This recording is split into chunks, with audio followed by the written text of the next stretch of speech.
ناظرین کرام، ملکہ بلقیس نے اپنے محل نما گھر میں رہائش اختیار کرنے کے بعد پختہ اسلام اختیار کیا۔ اس وقت سلیمان علیہ السلام نے فرمایا کہ اپنی قوم میں سے کسی بھی آدمی کو منتخب کر لو، میں اس سے تمہارا نکاح کر دیتا ہوں۔ وہ کہنے لگی کہ مجھ جیسی عورتیں تو بڑے مردوں سے نکاح کرتی ہیں، جبکہ میری برادری میں کوئی بادشاہ نہیں ہے۔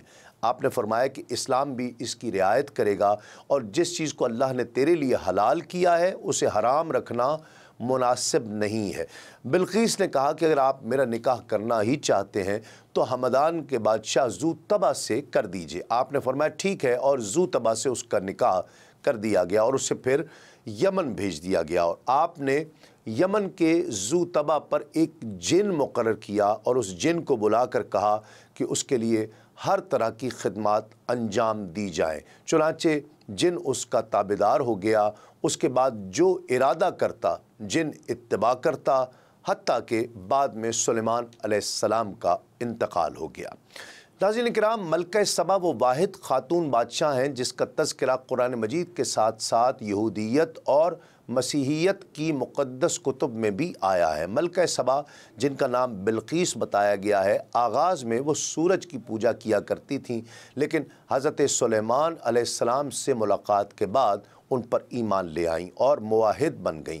قرآن مجید میں ملکہ سبا کی طرز حکمرانی کی طرف مثبت انداز میں اشارہ کیا گیا ہے، جس کے ذریعے بعض محققین معاشرے میں خواتین کے مؤثر اور فعال کردار پر استدلال بھی کرتے ہیں۔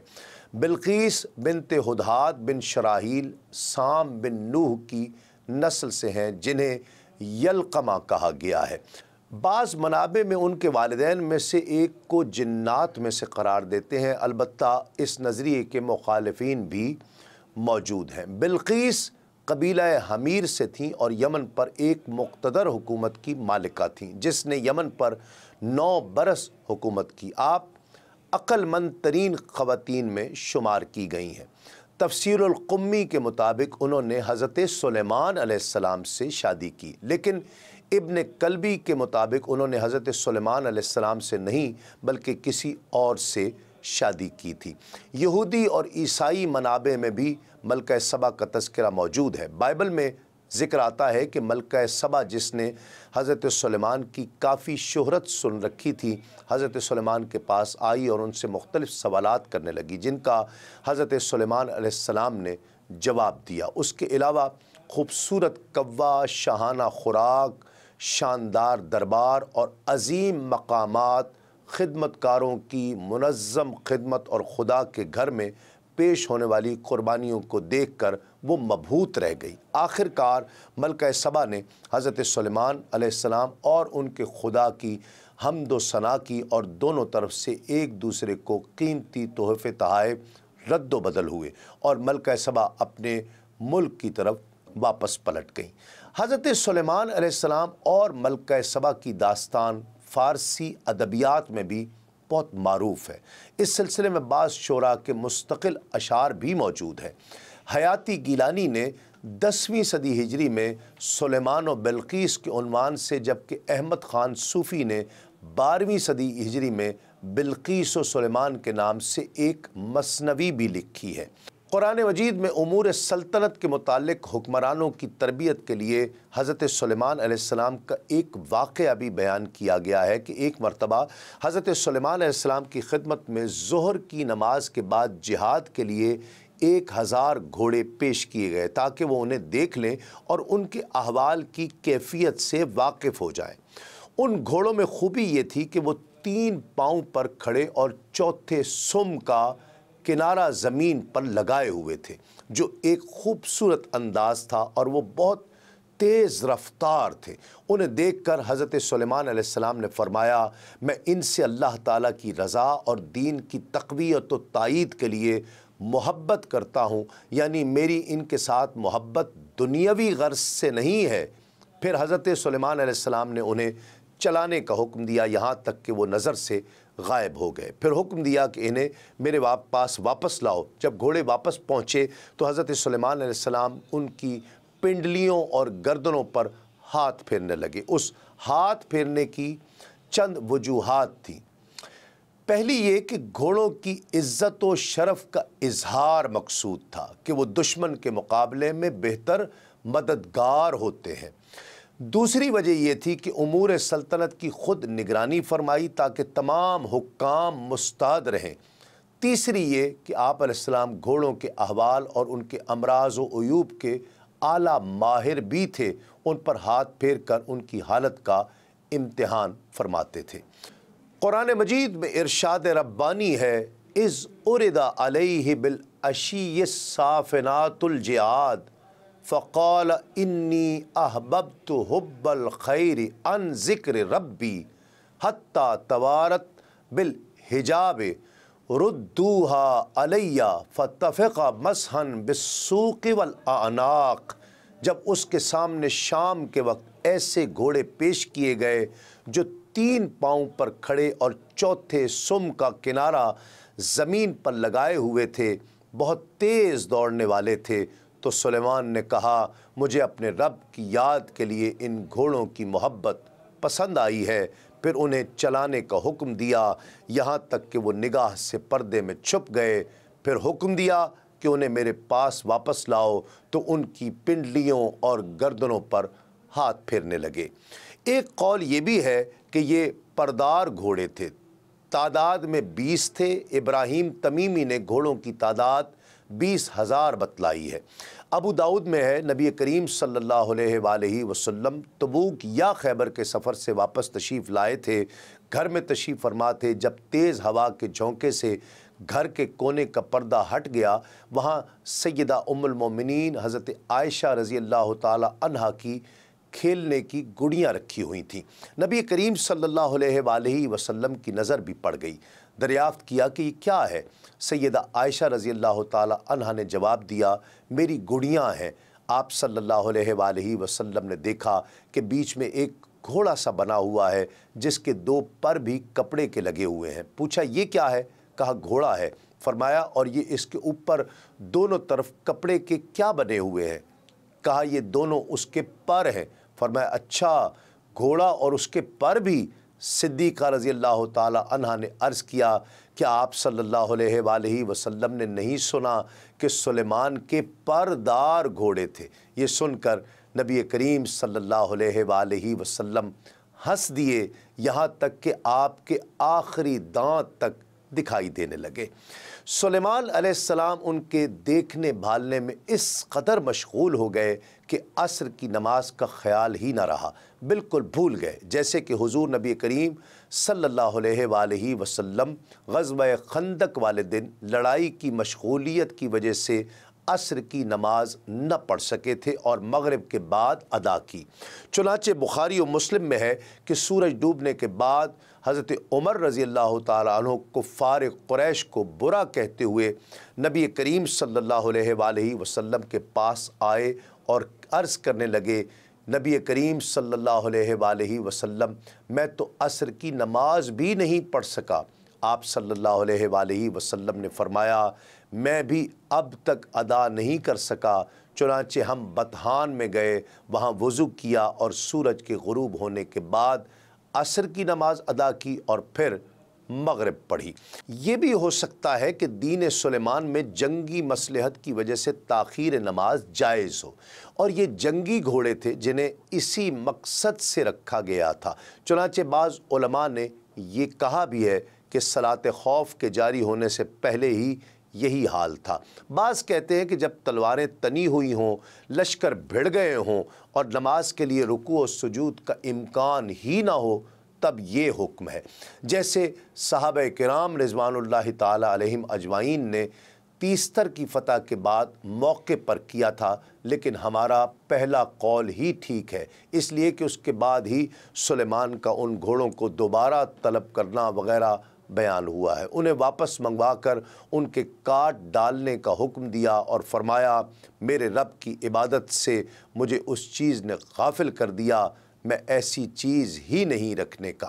چنانچہ ان کی کوچیں کاٹ دی گئیں اور ان کی گردنیں ماری گئیں، لیکن سیدنا ابن عباس رضی اللہ تعالی عنہ کا بیان ہے کہ آپ نے گھوڑوں کے پیشانی کے بالوں وغیرہ پر ہاتھ پھیرا۔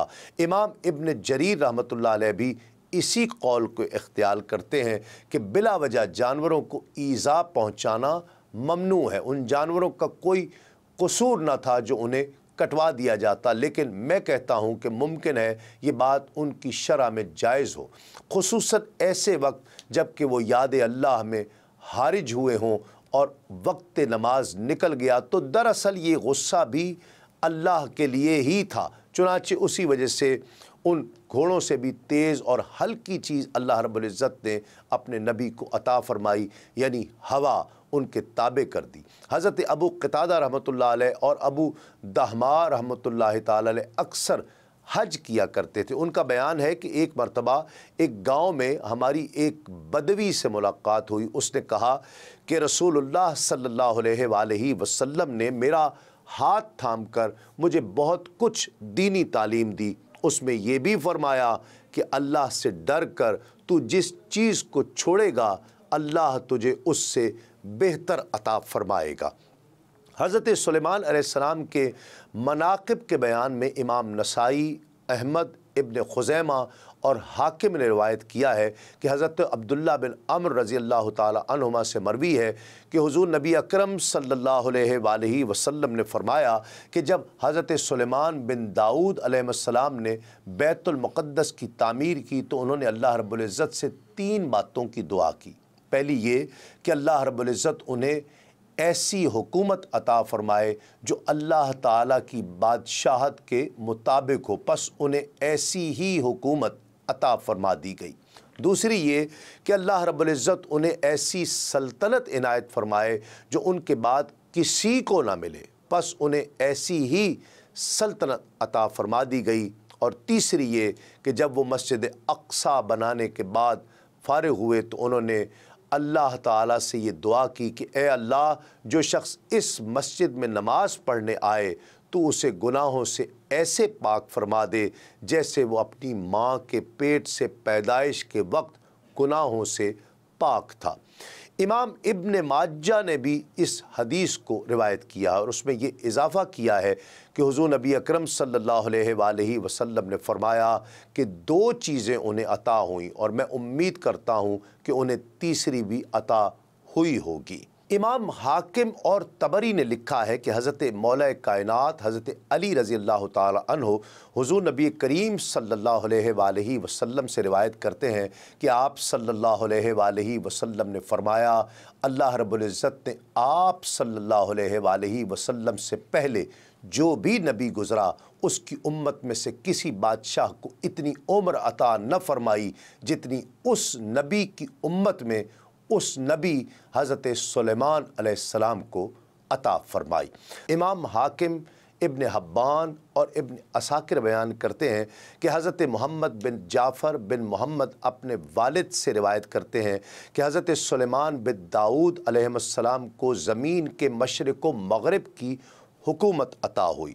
حضرت سلیمان علیہ السلام بن داؤد علیہ السلام نے 700 سال اور 6 ماہ تک حکومت کی اور آپ کی حکومت تمام دنیا پر اور اہل دنیا پر تھی، جن میں تمام جن و انس، شیاطین، چوپائے اور درندے سب شامل تھے، اور آپ کو ہر چیز کا علم اور ہر چیز کی زبان عطا ہوئی، اور آپ کے زمانے میں بہت خوب ایجادات ہوئیں جن کے بارے میں لوگوں نے پہلے کبھی سنا تک نہیں تھا، اور یہ ساری چیزیں آپ کے لیے مسخر کر دی گئی تھیں۔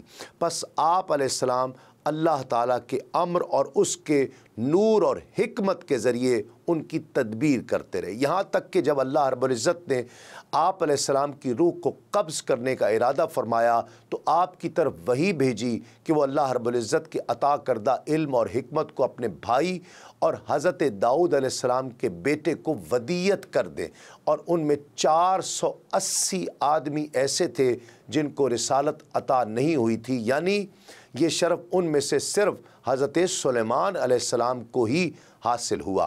حضرت محمد بن کعب رضی اللہ تعالیٰ عنہ بیان کرتے ہیں کہ ہمیں یہ بات معلوم ہوئی کہ حضرت سلیمان بن داؤد علیہ السلام کا لشکر 100 فرسخ یعنی 300 میل پر پھیلا ہوا تھا، ان میں سے 25 فرسخ انسانوں کے لیے، 25 جنات کے لیے، 25 وحشی جانوروں کے لیے اور 25 پرندوں کے لیے تھے، اور آپ کے 1000 گھر تھے جو لکڑی کے بنے ہوئے تھے اور ان پر شیشے کا کام ہوا تھا، اور ان میں 300 گھر ظاہر تھے اور 300 مخفی تھے۔ آپ علیہ السلام آندھی کو حکم دیتے تو وہ آپ علیہ السلام کو اٹھا لے جایا کرتی، ہوا کو حکم دیتے تو آپ کو ساتھ لے کر چلتی، اور اللہ رب العزت آپ کی طرف وہی فرماتا در حالانکہ آپ زمین و آسمان کے درمیان چل رہے ہوتے تھے۔ اللہ رب العزت فرماتا ہے، اے سلیمان، میں نے تمہاری بادشاہت میں یہ اضافہ کر دیا ہے کہ مخلوقات میں سے جو کوئی بھی جو بات کرے گا ہوا تجھے اس کے بارے میں بتا دے گی۔ امام حاکم، طبری اور ابن عساکر کے مطابق حضرت عبداللہ بن عباس رضی اللہ تعالی عنہما بیان کرتے ہیں کہ حضرت سلیمان بن داؤد علیہ السلام کے لیے 6 لاکھ کرسیوں کا ایک تخت بچھایا جاتا تھا، پھر انسانوں میں سے بزرگ مرتبہ لوگ آتے اور وہ ان کے ساتھ والی کرسیوں پر بیٹھ جایا کرتے، پھر جنات میں سے بزرگ جن آتے اور وہ بزرگ لوگوں کے ساتھ والی کرسیوں پر بیٹھا کرتے۔ آپ علیہ السلام پرندوں کو حکم فرماتے تو وہ ان سب پر سایہ فگن ہو جایا کرتے، پھر آپ ہوا کو حکم فرماتے تو وہ ان سب کو اٹھا لے جاتی۔ اس طرح وہ ایک صبح میں 1 ماہ کی مسافت طے کر لیا کرتے تھے۔ دین اسلام کے مختلف امور سے آگہی کے لیے ابھی سنو نیوز کا یوٹیوب چینل سبسکرائب کیجئے اور بیل آئیکن کا بٹن ضرور پریس کیجئے۔